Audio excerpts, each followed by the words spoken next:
ফলটা শিকারীর পোষা কুকুর খাওয়ার সাথে সাথেই সেখানে ছটপট করতে করতে মারা গেল। এই দৃশ্য দেখে শিকারী ভীষণ রেগে গেল। সে তখন ভাবলো, এক বৃদ্ধ শিকারীর কাছে একটা পোষা তোতা ছিল। সে তোতাটাকে এতটাই ভালোবাসতো যে যেখানেই সে যেত তোতাটাকে সঙ্গে নিয়ে যেত। সারা দিন সে তোতার সাথে কথা বলতো, তোতাও সেই শিকারীর সাথে কথা বলতো। তোতা একদিন শিকারীকে বলল যে অনেক দিন হয়ে গেছে আমি জঙ্গলে যাই না, আমার বন্ধুদের সাথে দেখা হয় না।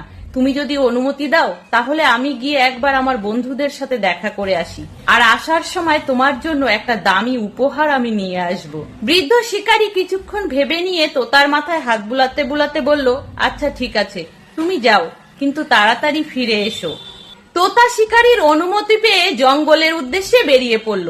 বেশ কিছুদিন জঙ্গলে কাটানোর পরে তোতা যখন শিকারীর কাছে ফিরে এলো, সে তখন মুখে করে একটা ফলের বীজ এনে শিকারীর হাতে দিয়ে বলল, এই বীজটা খুব মূল্যবান, এটা তুমি মাটিতে রোপণ করো। বেশ কিছুদিন পরে এর থেকে একটা গাছ বেরোবে, সেই গাছে মাত্র 2টো ফল হবে। সেই ফল তুমি যদি খাও তাহলে তুমি তোমার যৌবনকাল ফিরে পাবে। তোতার এই কথায় বৃদ্ধ শিকারী ভীষণ খুশি হলো। সে সাথে সাথে সেই বীজটা নিয়ে তার বাড়ির উঠোনের এক পাশে সেই বীজটা পুঁতে দিল। বৃদ্ধ শিকারী প্রতিদিন সেই বীজ পোতা জায়গায় জল দেয়, তার যত্ন নেয়। বেশ কয়েকদিন পর তার থেকে ছোট্ট একটা অঙ্কুর বার হলো। বৃদ্ধ শিকারী এটা দেখে ভীষণ খুশি হলো। সে তখন আরো বেশি করে তার যত্ন নিতে লাগলো। সেটা আস্তে আস্তে বড় হয়ে একটা গাছে রূপান্তরিত হলো। বেশ কয়েক মাস বাদে সেই গাছে 2টো ফল ধরলো। বৃদ্ধ শিকারী তখন তোতার কাছে গিয়ে জিজ্ঞাসা করলো, এবার কি আমি এই ফল খেতে পারি? তোতা তখন বলল, এত ব্যস্ত হওয়ার কিছু নেই, তুমি ফলটার দিকে খেয়াল রাখো। ফলটা পেকে যখন মাটিতে পড়বে ঠিক তখনই তুমি খাবে, আর সাথে সাথে তুমি যৌবন ফিরে পাবে।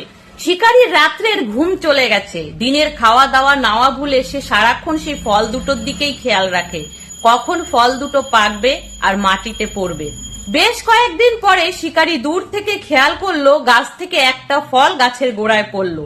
শিকারী আনতে যাবে তার আগেই শিকারীর একটা পোষা কুকুর গিয়ে সেই ফলটা মুখে নিয়ে গাছের গোড়ায় বসে খেতে শুরু করলো।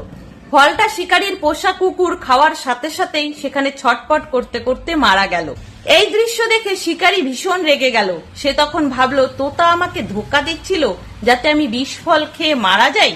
শিকারী নিজের রাগ নিয়ন্ত্রণ না করতে পেরে সে সোজা ঘরে এসে তোতাকে ধরে মাটির উপরে এক আছাড় মেরেই মেরে ফেললো।